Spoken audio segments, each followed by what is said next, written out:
one of the things that we often tell people who live near major cities, like say Atlanta or Houston, we always say, if you're looking at a property, you want to be at least one tank of gas away from a town like that, because that's how far those guys are going to get. You know, when they leave Houston, when they leave Atlanta, when they leave LA, they got one tank of gas. And that's however far they get, that's where they're going. And I tell you, my grandfather, who lived through World War II, told me that the scariest thing that he had ever seen in his entire life, I want to tell you, my grandpa was a tough guy. The scariest thing that he had ever seen in his entire life was a hungry human being. And when a hungry human being comes, onto your property or comes near you, you've got a major problem. As a responsible person with growing concerns for your privacy and personal liberty, you want to know where we're headed and what you can do about it. We ask the experts what you need to do to take prudent and responsible action to safeguard your family's wealth and well-being, and what basic first steps will help you to be aware and prepared. ReluctantPreppers.com. Welcome back, Reluctant Preppers. Today our guest is Jerry Robinson, author of Bankruptcy of Our Nation and founder of Follow the Money Daily, where he offers daily commentary on the state of finances of our country and of the world. Jerry, welcome to Reluctant Preppers. Oh, great to be here. Thank you.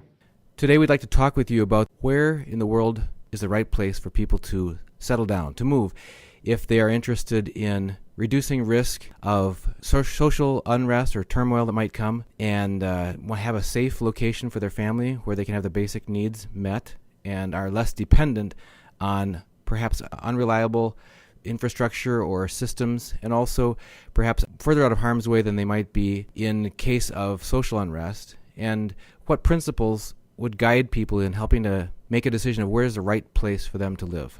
Yeah, that's a great question, and it's something that my wife and I have talked about extensively. In fact, we had moved down to Houston, Texas. I mean, you're talking 4 or 5 million people, I guess, all depending on how you count the metro area. But, overall, we were living in a massive city, and, of course, hurricanes would come in occasionally, and you would always see the breakdown of the society. I mean, even though people living in Houston know hurricanes come, on a fairly or a semi-regular basis, they would still freak out. Stores would be empty, and people would be going up the only highway that goes north, I-45, and that highway would be completely congested. And it just took a few of those. Of course, fortunately, I never experienced that when I was living there, but I have family there. And I've heard all of the stories, and I saw it with my own eyes when I was there. Just too many people. And the major threat, I think, for going forward is population density. That's one of the things you really want to look at. It's okay if there's 5 million people, but if it's in a 50-mile square radius, that's a problem. So you want to make sure that your population density is low. And that's something that Jennifer and I, my wife and I, decided. We just up and left Houston, Texas, and came to a nice pocket of area in northwest Arkansas. Population density here where I'm at is very, very thin. Of course, I'm kind of out in sticks now, but we've got our mini ranch. We have, we're growing a garden. We have all kinds of fruits and vegetables. We have fruit trees, nut trees, and we're, chickens. I mean, the whole 9 yards. And the reason is because I believe, unfortunately, over the course of the next several years, maybe even up to 10 years from now, we're going to see a societal collapse in the major metropolitan areas. And many people are worried about terrorism. Others are worried about natural disasters that could strike cities. Some others are concerned about even war here in the country. But again, those types of threats are minuscule compared to a population that is very high, population density that's very high. So I'd say the very first thing to do is if somebody's wanting to get into a place where they feel safer, their family's safer, look for that low population density. Not everybody can just up and leave like we did whenever they're, have a mortgage or they have, kids going to school or whatever the case might be. So what about people who are living in major metropolitan areas or even smaller cities and they really feel that deep down vibe just to get out of the town? Well, one suggestion would be to drive out, maybe a few hours from where you live and just purchase a piece of land somewhere out. You can usually buy an acre or two out in the middle of nowhere for, usually just $1,000 or $2,000. And, several people I know have done this, and they have a pop-up or they have a tent or something. And they basically, if something happens in their town, they can get out and take their stuff with them, their preparations with them, and go out there, pop up their pop-up or a tent, have a makeshift living arrangement on their own property, on their own land. I think that's the one thing that's so important. You don't want to be dependent upon other people unless you have already made preparations for that ahead of time. That's a very bad time to be making plans and living arrangements whenever it's when there's an emergency. And speaking of that land, not just any land is equivalent to any others. What characteristics would you specifically put as the highest priority when selecting the amenities or the natural resources that are present on that land? Whenever we purchased our land, and I can really only speak to what I was looking for, and I did a lot of research. I read a lot of good books. Joel Skousen has put out a good book on this called Strategic Relocation. Fantastic book. There are some other books as well and resources for people who are looking for this kind of thing. You can even go into old bookstores and read about, having your own country home or something like that. You'll find a lot of great resources out there for free on the web as well. But the thing that was important to me, and I can really tell you this, was water, having access to water. I have a creek, that runs through the property. It's a live creek. Have a pond on the property. You want to have good soil. A lot of the soil that I have is pretty rocky, but we were able to salvage quite a bit of land here and, till it down and create a really nice garden. That's really important. I think also so many people who have land don't take full advantage of it by placing trees and nut-bearing trees and fruit-bearing trees. And so I would say, having a little bit of extra room and then taking that commitment. I mean, you can purchase these trees for not very expensive, and they'll provide you almost a lifetime of wonderful food, and you'll save a lot of money. So I would say water is way up there, as well as good land. And, the property that we bought was not all fixed up. It wasn't all pretty. There was thorns. There were things that needed to be fixed. And I would say that for most people, unless they're just walking around with a massive amount of money, that's a really good way to do it. And it becomes a project. And that way you get to really learn the lay of your land.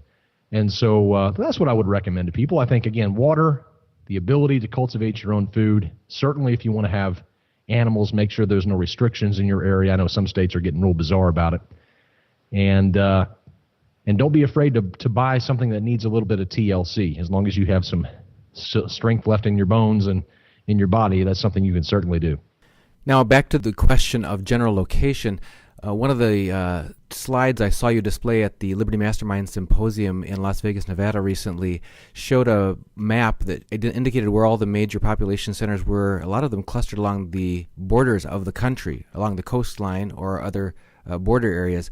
And one of the speakers there talked about staying away from the borders. Are there considerations in addition to simply population density that would make being very close to a border less advantageous for security? Yeah, I think so. I mean, that's probably not something I would do. I probably wouldn't want to live right there on the border. Of course, it doesn't matter where it is, whether it's on the border of an ocean or whether it's the border of another country. I would rather be inland for at least the next decade or so as we kind of see how things sort out. So I think that's important. Another thing we probably didn't mention that's important is how are you going to make money? Many people think it's great to move out in the middle of nowhere. But, then all of a sudden, how are you going to make money? You got to drive somewhere. And then, in fact, I just talked with somebody recently who had done this. He had left the city, had moved out, had a great piece of property, well over 10 acres, had just built his dream prepper home. And now, with gas prices the way that they are, he's driving into town. And, of course, his wife's staying home to homeschool. And so it's just a wonderful setup. But he can't afford the gas anymore because he's driving back and forth so much. And so they're having to sell the house. And see, that's just a terrible story. I think that one of the most important concepts that we teach is the power of creating multiple streams of income. So many people are dependent upon a job exclusively for all of their income. And of course, that's very scary because then you're at the mercy of your employer. So there are so many ways to make multiple streams of income.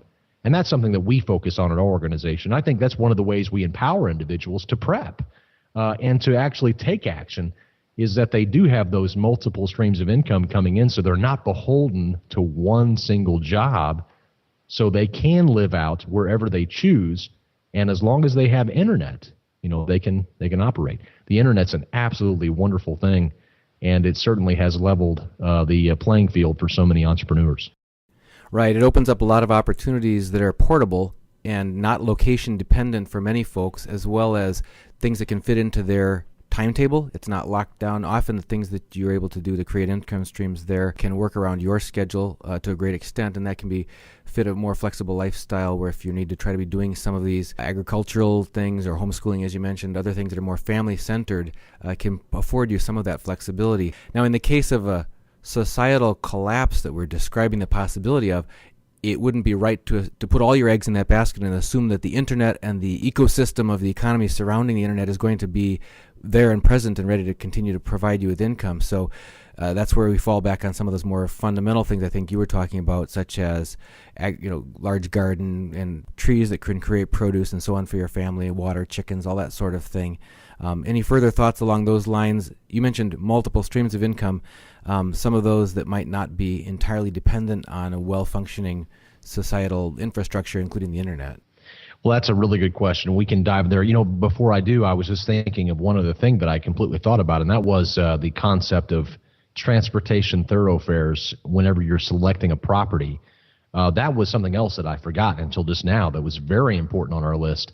We didn't want to be right smack dab in the middle of a major highway or next to a major thoroughfare, and I think that's very, very vital. One of the things that we often tell people who live near major cities, like say Atlanta or Houston, we always say if you're looking at a property, you want to be at least one tank of gas away from a town like that, because that's how far those guys are going to get. When they leave Houston, when they leave Atlanta, when they leave LA, they got one tank of gas. And that's however far they get, that's where they're going. And I tell you, my grandfather who lived through World War II told me that the scariest thing that he had ever seen in his entire life, and I want to tell you, my grandpa was a tough guy. The scariest thing that he had ever seen in his entire life was a hungry human being. And when a hungry human being comes, onto your property or comes near you, you've got a major problem. I mean, a major problem. And so this is what we're faced with. And I think the transportation thoroughfares are something to certainly pay close attention to as well when you're selecting a property, as well as demographics and all of that. Now, as far as income streams, obviously the internet, as we mentioned, is a wonderful way to create multiple streams of income. But what happens if the power goes out? What happens if they knock the internet out? I mean, all these scenarios. What if we have a big solar flare and it knocks out the power grid for even a month or two? I mean, I've even heard even longer stretches. So how do you make money during that time? Well, I think you're absolutely right. We're growing enough food to feed ourselves, to store some, and to sell the excess. We have a real nice farmer's market, probably about 30 minutes away from where we live. And so we plan on taking a lot of our excess fruit and vegetables and nuts and all of those things down to the farmer's market to make extra money.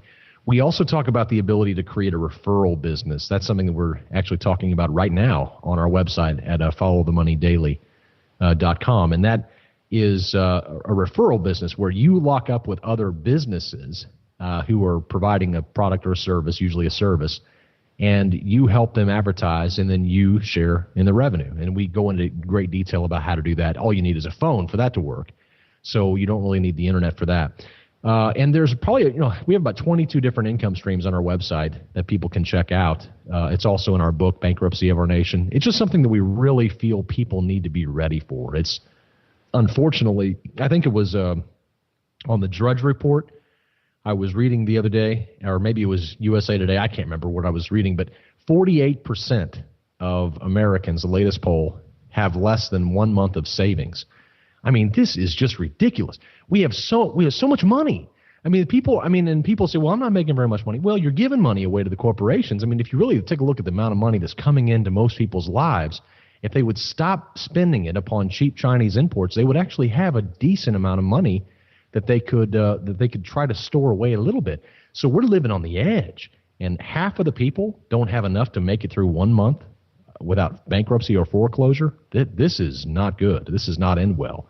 Think about how many people are on prescription drugs, walking through the streets. There's 300 million guns flowing through the United States of America and homes. And, so this whole thing is just like a big fireworks display, and there's a match that just needs to be lit, and we're going to see it blow sky high. It's so unfortunate.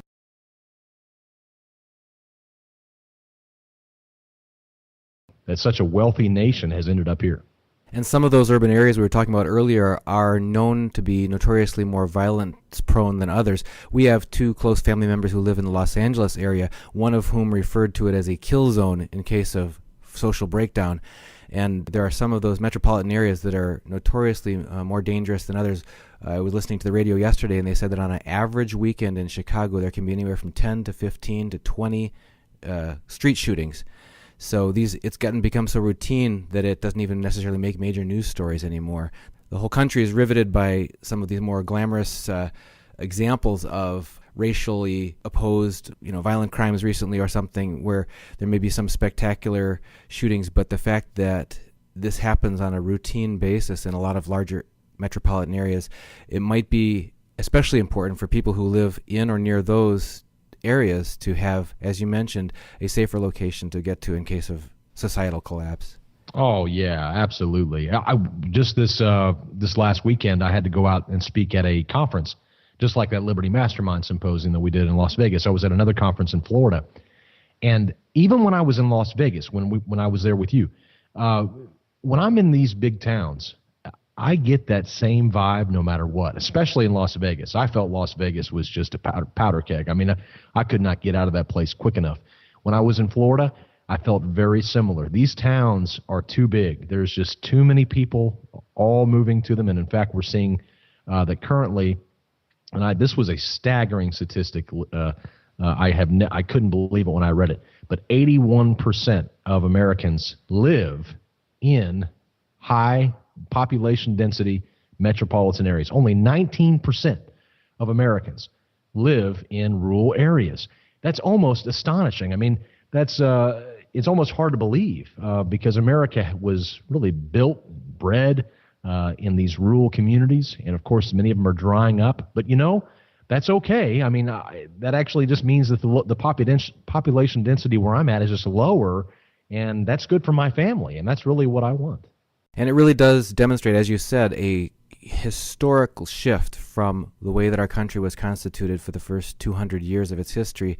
And it significantly increases the risk and the dependency on the fragile stability of that system, which really becomes like a house of cards. So a lot of people who are making preparations are instinctively have a gut sense that there is this vulnerability that's increasing on a daily and yearly basis. You mentioned it might be up till who knows, years before a major collapse event would happen. But the saying that we've heard a number of people share is that I'd rather be 7 years early than 1 day late. So the time to make preparations is not after you start to see convulsive changes and after it becomes obvious and it's on the evening news and that sort of thing, because by then there's rushes on the stores for supplies and they're not going to find that location and make those relationships. So you've got to do it during the calm times. And I remember my dad taught me a song called The Arkansas Traveler about a man who fiddles on his front doorstep, and a traveler came along and asked why he wasn't fixing the leak in his roof, and he said, well, I can't fix it when it's raining, and then when it stops raining it's not leaking. So the idea is if you don't deal with the problem when it's the dry time, when the flood comes, you won't be able to do it. And people will scoff, and they make fun of you, make light of you, because they're living the high life, the good life, while you're making some sacrifices, as you mentioned, some belt tightening to live within your means and be able to save and be able to make some of those preparations that don't necessarily increase your day-to-day feeling of standard of living, of luxurious living, but you're taking those prudent steps for your family because you're preparing for that time that you see coming, because you want to keep your family aware and prepared, is what we say here at ReluctantPreppers.com. Yeah, that's so true. I mean, that's what President JFK said. He said the time to fix the roof is when the sun is shining. And back to your point about the concept of waiting too long, with the internet and the ability for information to spread like wildfire if it wants to, you will not have time to go out and prepare once something major happens, especially if the internet is still up and communication, systems are still available. There is just simply not enough time to take the preparation. So, we actually on our website at ftmdaily.com, followthemoneydaily.com, we talk about very specific things that people can do in our 5 levels of financial freedom, and we talk about how to create that food and water supply. And it's not difficult. I mean, many people try to make it too difficult, and they try to buy all these things they're never going to eat, these MREs. And, and if you like those, that's fine. But my wife and I just don't care for that. We like to eat, normal foods, and that's what we would want to eat in a time of crisis. So we simply buy more, and then we just use a rotation system. So we always have 6 months of food that we're going to eat, so we're going to eat no matter what. And so we just keep it on hand. And we just go through it, and we always keep it stocked. And as far as water goes, we have a couple of unique systems. One, we have a rainwater collection system, which we mainly use for watering our garden, but we can always use it for potable drinking water if we needed to. The second thing is we have these large 55-gallon drums or barrels that you can buy. We actually found some at a very cheap garage sale, and somebody had a bunch of them. We just bought as many as we could. And we, of course, filled them with water and then treated it, and those will stay good for a very long time. And then finally, probably one of the most powerful things that you can do, especially if you live in an urban area and you want clean drinking water no matter what, is to pick up a Catadine micro water filter. And these are very, very cool. They're what the Swiss Army has used for a long time. The U.S. Army has used them as well. I think they'll purify up to 13,000 gallons of water on one single filter. And you can if you've got a body of water anywhere around you, assuming that it's not salt water, you can take that and you can pump it and you can drink it. So, you instantly have in your pocket a water filter that can always create water for you that you can drink. It's not the most convenient thing if you need to take a bath or something, but if you want drinking water, that's a powerful thing. And that's usually $200 or $300. So it's an investment. But, something like that could really save your hide if you needed it. Another topic you brought up a minute ago I want to circle back to. You mentioned taking produce that you were able to create to the farmer's market. That kind of sharing, trading, buying and selling, or in the case of a societal collapse, perhaps bartering, with a network of people nearby local producers of foodstuffs and other necessities of life, is a key survival and preparation planning element that a lot of our guests have talked about. And we've had people who've made comments on some of our videos that have said, for example, why save up silver, junk silver coins or anything like that, because you can't take those into the grocery store and trade silver for food. And I think that's maybe looking at it from a modernistic perspective that isn't really reflective, again, of the history of our country or of mankind, is grocery stores aren't where food comes from. And we too easily forget that when we become accustomed to these modern supply chains. And in the case of a collapse, you'll be back to dealing with the people who are the producers locally of food, and they may well be willing to do bartering for things of value, including silver. Yeah, that's a fantastic point. That's exactly right. Having a community of some kind. I mean, many people try to approach prepping as a kind of a Lone Ranger type of situation. And, if you're in a city, if you're in an urban area, that might be best. I mean, maybe you need to keep your mouth shut. In fact, you should keep your mouth shut about, what you have.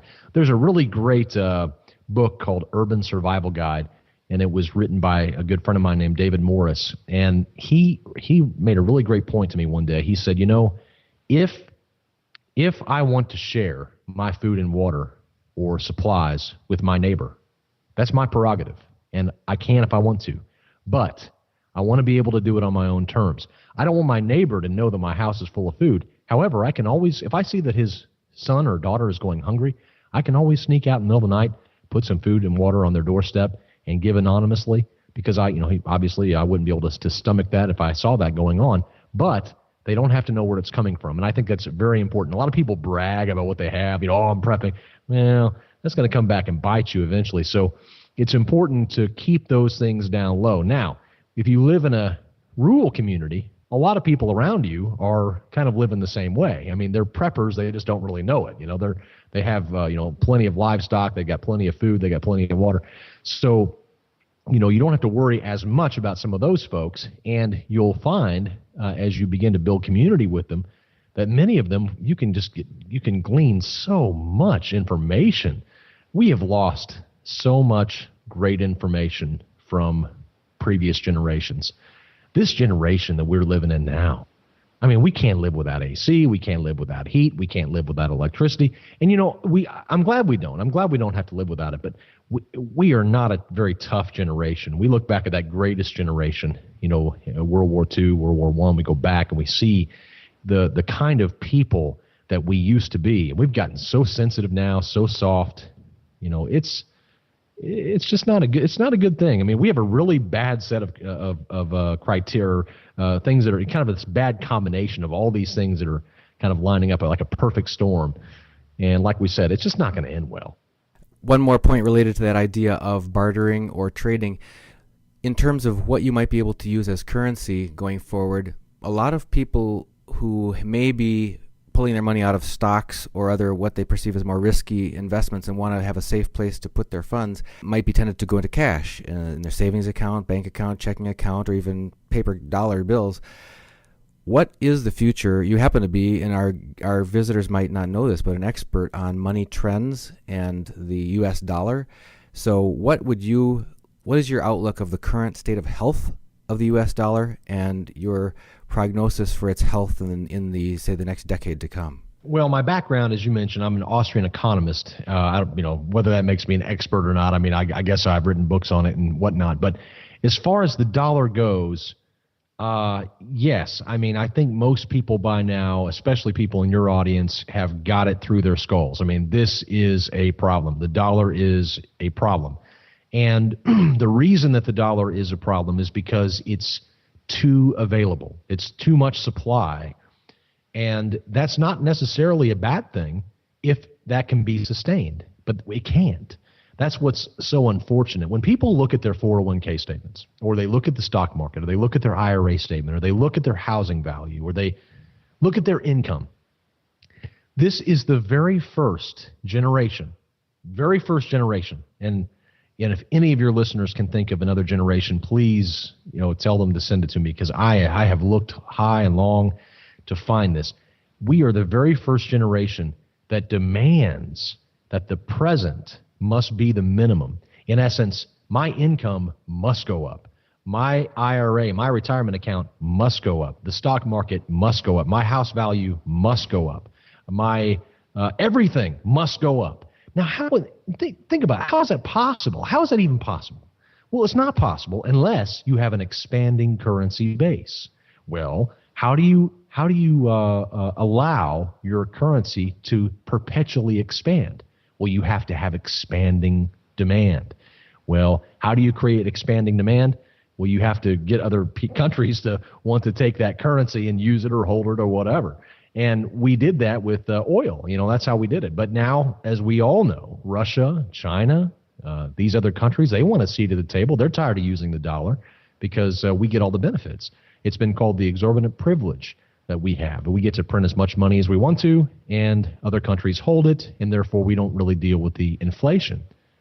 But we can't keep doing this. I mean, it's just not sustainable. Never has been throughout history. Every single situation like this has ended in disaster. But the problem with America, is that our situation is the largest in history. There has never been anything like this before. So this one is going to go south. The currency is going to collapse.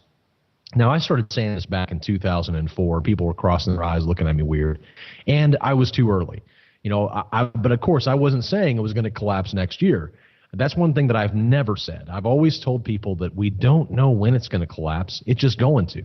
And that's all that matters. I mean, knowing when would be great, but we can't possibly know that. But if you don't know when, the next best thing you can know is, what are you going to do when it does?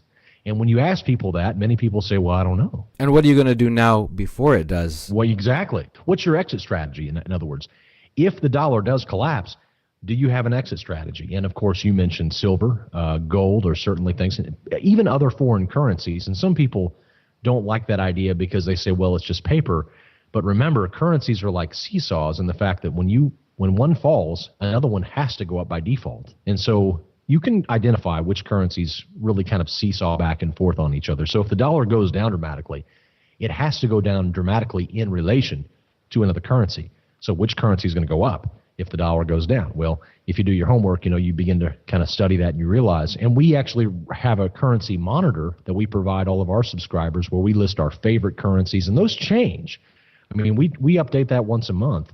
It's constantly this is definitely a fluid type of economy that we're in. It's not static.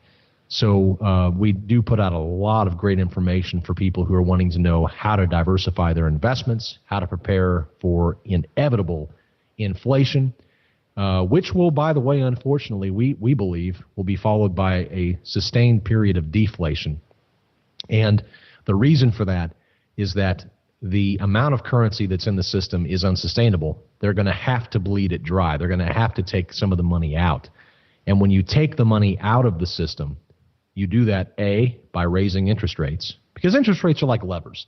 If you raise an interest rate, let's say you and I are driving down the road and we see a bank that has a CD rate of 9%. Well, I mean, I'm slamming on the brakes. I'm going in, I'm taking a bunch of money in up to the FDIC limit and saying, give me 9% a year. I mean, that's risk-free. Well, that's how the monetary system or the banking system is able to suck all that money in. But if they want the money to go out into the general economy and the general circulation, they lower rates. That way you say, well, I need to take my money out of the bank. It's just useless there. And you take it out and you begin doing things with it. Well, in order for this inflation to be dealt with, which we're eventually going to be faced with, and I'm talking major inflation, they're going to have to raise interest rates. And of course, that's going to be the end of the house of cards. Because if you raise interest rates on the $1 trillion plus student loan debt, if you raise interest rates on the credit card debt and on adjustable rate mortgages and upon all this business debt, you raise rates on the national debt, I mean, you're talking massive pain. And they won't be able to raise it just one time. They're going to have to raise it again, and they're going to have to raise it again, just like they cut rates, and then they cut them some more, and then they cut them because it ain't working. They got to keep cutting. Now they're down to zero, practically zero, and they still can't get what they want. So what makes us think that when they raise it, it's going to be enough? They're going to have to keep raising it and raising it and raising it, and this is going to cause massive amounts of deflation. And all of this stuff sounds spooky, scary. The truth of the matter is that this is all historically identifiable. And people have made lots of money during times like this, so we're not worried about it. We don't know the timing of it, but we are committed to being prepared for it. And I think that's what your show is all about. So, I think that's why your folks listen to you, because they want to be prepared for these kinds of things. So for people who'd like to find out more about the information that you offer, where can they go for more? Well, we have a website, and it's FTM, like follow the money, ftmdaily.com. And right there we have tons of free information. We have a free daily briefing that goes out every day. They can sign up for that on email. And then we also have a subscriber area where we provide income ideas, and we provide currency ideas, and we provide investing ideas, and even ideas for people who want to trade stocks or trade currencies. I mean, all of this information is part of our subscriber program that we offer, but we have a lot of free materials there that people can check out, ftmdaily.com on the web. Well, Jerry Robinson, thank you so much for being here and with our Reluctant Prepper audience, and we'll hope to have you back again sometime to talk about more of these topics. Thank you for joining us. It was a pleasure to be here. Thank you.